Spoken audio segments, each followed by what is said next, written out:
Nous évoluons entre des produits liquides, tels que les hydrocarbures, tels que des produits chimiques ou des produits dangereux, qui présentent, disons, un intérêt à être transportés par voie d'eau, puisque l'incidence sur l'environnement est beaucoup plus faible que sur des transports terrestres. Pour exemple, en fait, quand un automoteur fluvial de Port-en-Lourd de 1500 tonnes se promène entre Fos et Lyon, il le fait en une trentaine d'heures pour 330 km et personne n'entend parler de ce trajet. Ça représenterait l'équivalent d'une file de 60 camions chez nous qui ferait beaucoup plus, disons, de volume sur la route que la péniche ne peut le faire sur la voie d'eau. En ce qui concerne les marchandises sèches, il s'agit essentiellement de produits pondéreux, en vrac, relativement denses, c'est-à-dire que traditionnellement on transporte des produits dont la densité est au minimum de 600 kg par mètre cube environ. Ces produits sont aussi bien des céréales, maïs, orge, blé, colza, tournesol. Le tournesol étant la seule qui ait une densité beaucoup plus faible que les autres. Le reste, des ciments en vrac, du charbon, des coques de pétrole pour l'industrie, des argiles spéciales qui servent de litière à chat, c'est toujours intéressant à signaler, des produits métallurgiques. Et le troisième volet concerne essentiellement des produits finis tels que des charpentes métalliques ou des grosses chaudronneries qui, de par la taille, le poids, parfois ne passent pas sur les secteurs intérieurs routiers pour des histoires de résistance de pont, de gabarit, disons, en hauteur ou en largeur. Voilà un petit peu l'essentiel. Cette activité donc de transport déborde un petit, enfin de transport fluvial, déborde également sur les annexes, à savoir que pour le compte de clients qui nous confient la totalité de leur prestation de transport depuis tout à fait l'origine jusqu'à livrer dans leur usine, nous sommes amenés à maîtriser également au niveau des assurances, des manutentions portuaires, si le produit est d'origine par exemple maritime, il est peut-être venu d'un autre continent, ça arrive. Donc nous le transbordons sur un engin de transport intérieur européen pour l'amener jusque chez le client. Si le client n'est pas directement au bord d'une voie d'eau, cela peut nécessiter encore une manutention pour le mettre sur un camion terminal et peut-être faire 5 ou 6 km pour l'emmener dans son usine. Voilà l'ensemble de mon travail. Le Rhône entre Lyon et la mer est le fleuve navigable qui possède le plus de pentes pratiquement en Europe. Nous sommes à 160 mètres d'altitude à Lyon. Le niveau zéro est pratiquement atteint en Arles, qui est donc la dernière ville avant la mer puisque la Camargue est très plate. Et donc nous descendons de 160 mètres pendant 280 km. Ça a nécessité plutôt la fabrication de 12 barrages hydroélectriques avec écluses qui se trouvent maintenant entre Fos et la mer. Dès que l'on attaque la montée de la Saône, c'est beaucoup plus plat et par exemple pour 200 km en Saône, on ne monte que de schématiquement 15-16 mètres. Donc on voit que la différence, disons, de configuration terrestre est tout à fait opposée.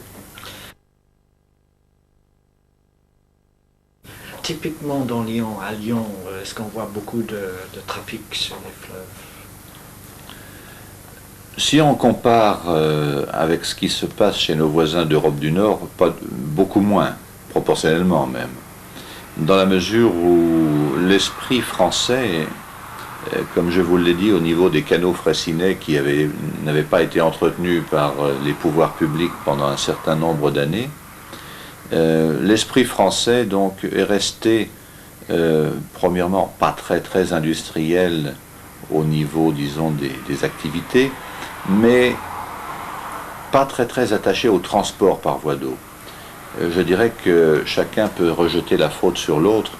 Il est bien évident qu'on ne peut pas demander à un client de supporter les carences des pouvoirs publics qui n'ont pas aménagé en termes d'infrastructure la voie d'eau comme ils l'ont fait pour les relations ferrées ou les autoroutes.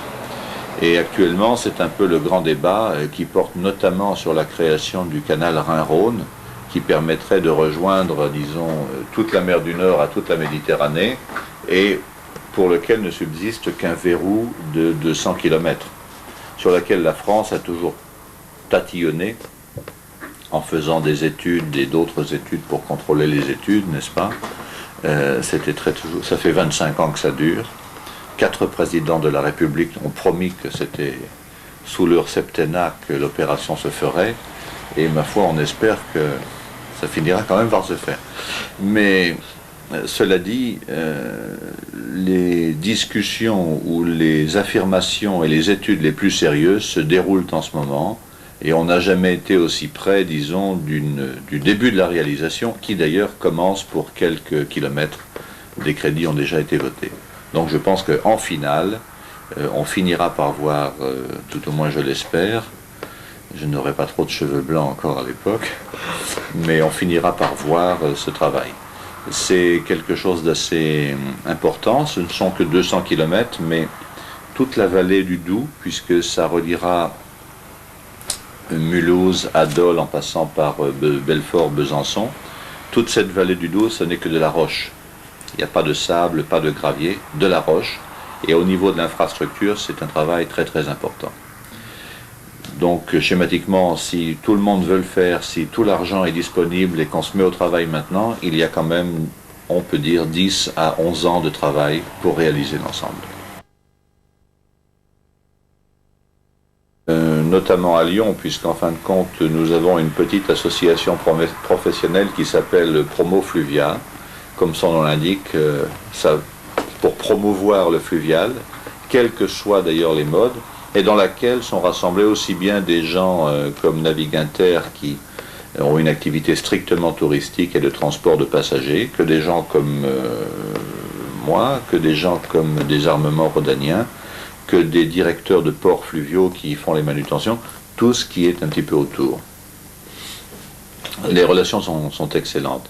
Elles sont d'autant plus excellentes, je dirais, que sur un plan, par exemple, des anciens canaux français, ceux qui avaient perdu la vie à cause justement de la vétusté et de l'absence de trafic sont en train de renaître sous l'impulsion du tourisme, puisque n'étant plus considérés comme valables en termes d'économie pour y faire passer des marchandises, on utilise quand même ces petites rives pleines de charme pour faire naviguer des petits bateaux que l'on appelle en français des houseboats et qui sont loués par des gens. Et le développement en France donc du tourisme fluvial par bateau de location subit une progression d'année en année absolument fantastique. Ça résulte aussi, je pense, d'une découverte des Français et même des étrangers, parce que la clientèle étrangère est importante, les Allemands et les Hollandais étant tout à fait friands, disons, de se promener sur l'eau. Mais les Français y viennent aussi beaucoup, et ça résulte à mon avis du fait que les plages de Méditerranée c'est bien, mais aller toujours au même endroit, à la même place pendant un certain nombre d'années, ça finit par être un petit peu lassant, et les gens aiment bien être un peu itinérants, pouvoir se promener, puis respirer un bon air, ne pas être en revenant de la plage coincé dans une file de voitures pendant 1 heure qui fait perdre, je dirais, tout l'intérêt qu'a pu avoir la journée. Et c'est une nouvelle voie, en fait. Mais grâce à cela, certains canaux reçoivent maintenant des budgets d'entretien qu'ils n'avaient pas obtenus du temps de la navigation commerciale et qu'ils réobtiennent à cause du tourisme et pour le tourisme.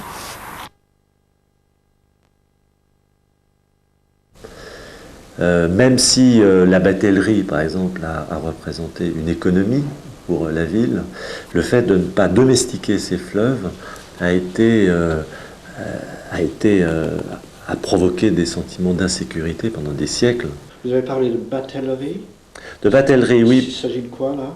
Ben, c'est l'économie fluviale. Finalement, Les fleuves ont servi au transport des marchandises par bateau pendant très très longtemps, surtout au XIXe siècle. Et bon, depuis Marseille, depuis le nord aussi. Et les bateaux, comme ça, traversaient Lyon sans cesse, jouant un rôle. Enfin, les fleuves ont joué un rôle économique très très fort pour la ville, amenant des graviers, des matériaux pondéreux, etc. C'est toujours le cas? Non, non, non, le chemin de fer est venu, au milieu du XIXe siècle, est venu concurrencer la batellerie, le trafic fluvial, parce que plus neuf, plus rapide, et que petit à petit, la batellerie a régressé pour ne plus être grand-chose aujourd'hui.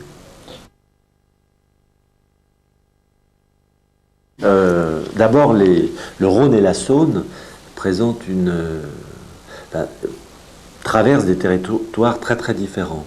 On a recensé les fleuves quand ils traversent la ville, donc c'est une problématique particulière. Les fleuves, quand ils sont à l'amont de Lyon, ils sont encore dans des sites très naturels, où ils ont un rôle de réserve d'eau, hein, ils ont un rôle de maintenance des nappes phréatiques, donc ils ont toute autre fonction, mais on peut imaginer des fonctions de loisirs aussi. Ainsi qu'au sud de Lyon, on a des îles comme ça qui sont un peu le résidu de la traversée des fleuves, sur lesquelles on peut retrouver des actions d'aménagement, etc. Donc en gros, dans la partie centrale de la ville, quand les fleuves traversent la ville, il s'agit de retrouver les rives immédiates, qui souvent sont occupées par des parkings. Autrement dit, il faut supprimer les 1500 places de parking et retrouver un contact magnifique avec la ville. Ailleurs, les fleuves font partie d'environnements de loisirs ou d'environnements naturels qu'il faut sauvegarder et qui sont déjà des grands lieux de détente pour la population. Et puis sur la Saône, il y a toute une activité de loisirs qu'on connaît déjà, mais qu'il faut renforcer sur une série de petits sites au bord des villages et des rives de la Saône. Donc finalement, on ne pouvait pas imaginer Lyon sans ces fleuves. Ça fait partie du Ah oui, patrimoine. complètement, comme les collines. Du reste, les collines et les fleuves sont le sens même de la géographie lyonnaise, qui est très complexe. Il faut s'imaginer que Lyon est né du plissement du Massif central de deux montagnes, finalement de l'entrechoc de deux montagnes, le Massif central et les Alpes, et puis sur un grand bassin d'effondrement sur lequel on trouve ces fleuves. Mais c'est un bassin qui remonte depuis l'Autriche, et donc ces grands éléments de bouleversement géologique ont façonné Lyon et sa géographie, donc ils sont au cœur même de l'image, de l'inconscient lyonnais. En été, nous avons beaucoup de petits yachts donc, qui viennent de l'Allemagne, de la Hollande, de l'Angleterre, de l'Australie, etc.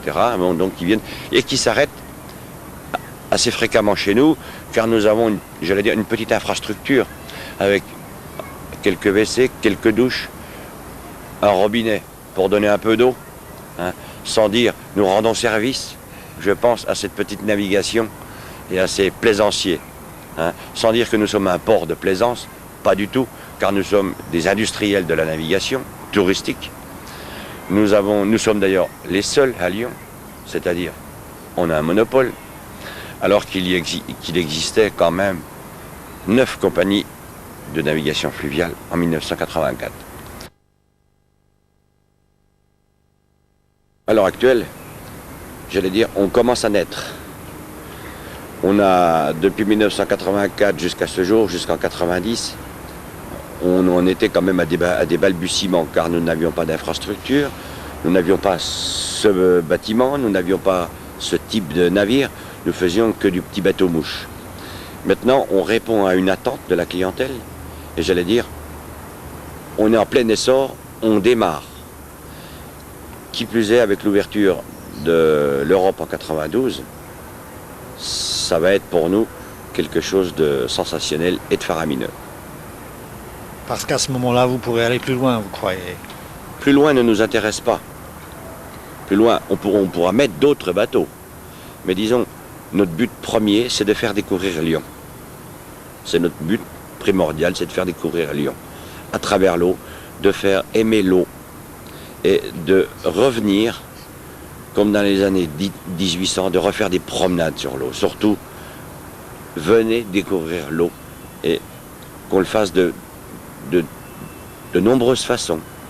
Pour un repas, une promenade, en amoureux, peu importe. Mais nos petites barques de pêche ont été, j'allais dire, un peu supprimées. Car avec l'eau est quand même un peu polluée en plein centre-ville. Donc, je pense que de venir faire un tour sur un de nos bateaux, sur l'eau, enfin, un de nos bateaux ou d'autres bateaux, ceci est très reposant.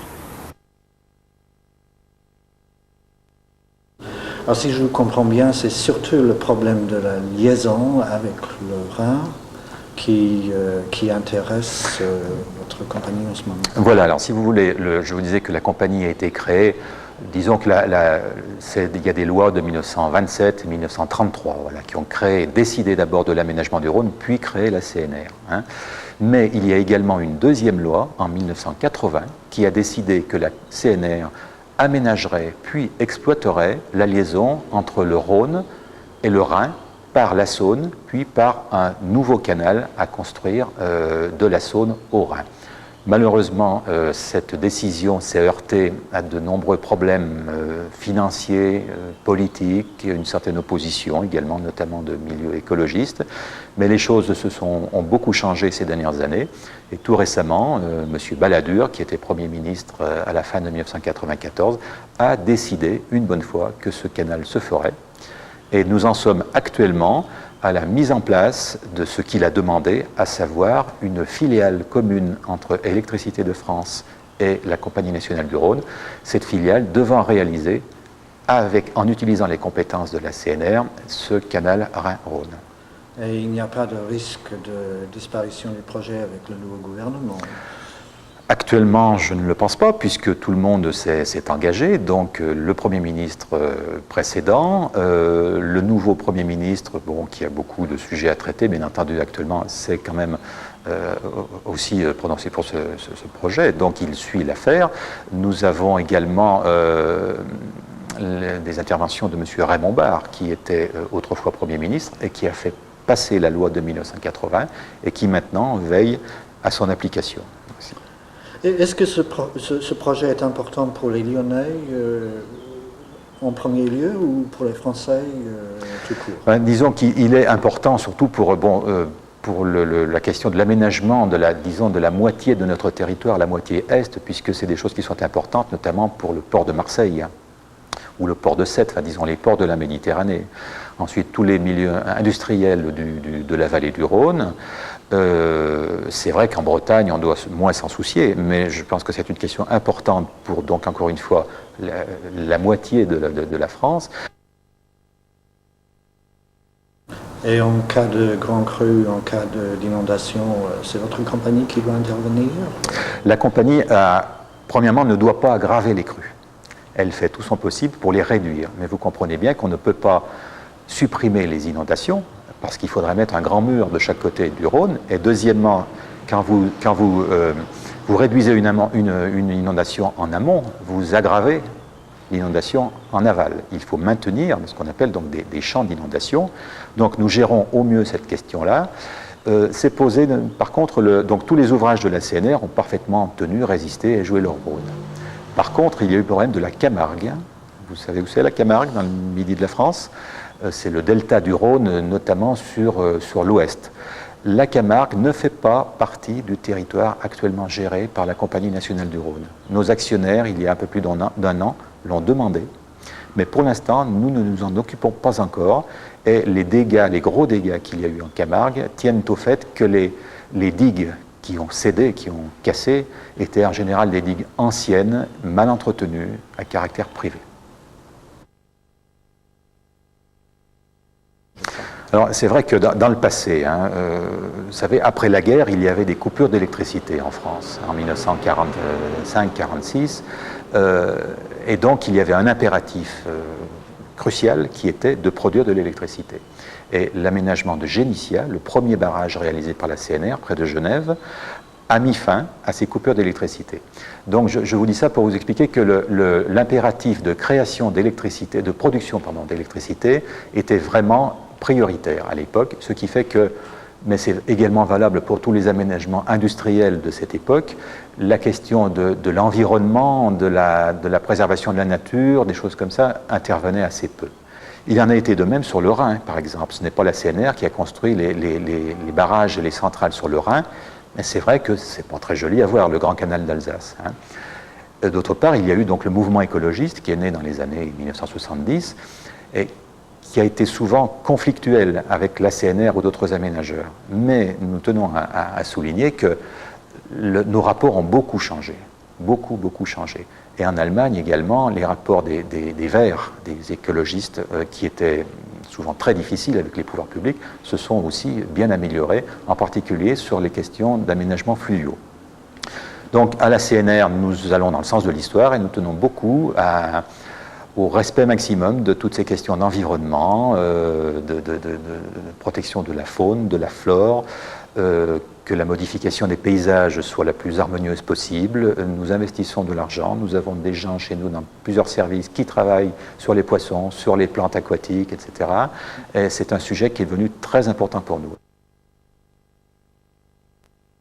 Il y a toujours eu une navigation très importante sur la Saône, car c'est une rivière relativement calme, du moins la plupart du temps, dont la pente est très faible. Le courant n'est pas très fort, on le voit peut-être d'ailleurs sur les images, ce qui permettait de remonter sans trop de difficultés. Et c'était une sorte de rue, la Saône, dans le passé, qui était très animée par énormément de bateaux, ce qui n'est plus tellement le cas aujourd'hui. On est en semaine là, mais le week-end, j'imagine, il y a davantage de bateaux. Oui, de bateaux de plaisance qui circulent. Il y a même des étrangers qui traversent la France. On peut venir de Grande-Bretagne pour aller à la Méditerranée en circulant par la Saône. Il y a des clubs d'aviron, en particulier de l'autre côté, le club de Caluire. On voit d'ailleurs l'ancienne écluse qui est maintenant obsolète, qui a été remplacée par une beaucoup plus importante, qui est plus en amont et qui aujourd'hui sert de chantier. Le Rhône, jusqu'à une époque très récente, enfin disons, puisque la ville a plus de 2000 ans, pendant 18 siècles, le Rhône a été un petit peu un ennemi et une frontière, parce qu'on ne savait pas le traverser, ou du moins très difficilement, il n'y avait qu'un pont. Il y avait des crues très importantes, l'eau montait très haut, et en fait la ville avait des murailles du côté du Rhône, alors que la Saône était incorporée véritablement à la vie des Lyonnais. Les maisons de Lyon étaient directement au bord de l'eau. Il n'y avait pas de quai jusqu'au XVIIIe siècle. Et encore au début du XIXe, il y en avait très peu. Ça ressemblait assez bien aux villes italiennes comme Florence ou sur le bord de l'Arno. On a les maisons directement. Et un des ponts même était construit, comme le Ponte Vecchio, toujours dans la même ville, avec des maisons pratiquement jusqu'au milieu du pont. Et la Saône, en exagérant, puisque César a exagéré, je peux exagérer moi aussi, parfois ça m'arrive de la comparer pour faire comprendre à mes étudiants, ça ressemblait assez bien au Grand Canal au XVIe et au XVIIe siècle, parce qu'elle était couverte de bateaux. Il n'y avait qu'un pont jusqu'au XVIIe siècle sur la Saône, donc au lieu de passer par ce pont qui était étroit, qui était incommode, où les enfants étaient exposés au danger des carrosses, des chevaux qui traversaient, on passait en bateau. Il y avait des dizaines de petits bateaux qui permettaient de passer à 2-3 personnes et dont le péage était très faible. Et il y avait les transports lourds se faisaient tous par bateau. Il n'y avait pas de moyens de traction animale suffisant, de telle sorte que c'était extrêmement animé sur les estampes du XVIIe et du XVIIIe siècle. On voit un fourmillement de bateaux qui avaient tous des noms très différents, les sapines, les batelets, et au XIXe siècle encore, le transport des voyageurs jusqu'à l'invention des tramways a été fait par l'eau. il y avait des compagnies de bateaux qui avaient toutes des noms d'insectes, puisqu'il y avait les guêpes et surtout les fameuses mouches qui sont donc devenues les bateaux-mouches parisiens. Mais l'origine des mouches est lyonnaise. L'atelier de construction se trouvait à Gerland, au sud de Lyon. Et ce sont les tramways électriques qui ont ruiné un peu cette navigation. Mais on a un projet dans lequel on rétablirait une ligne de transport de voyageurs régulière, pas une ligne touristique, une ligne régulière de voyageurs avec le tarif de l'autobus qui irait d'une cité internationale à l'autre sur le Rhône.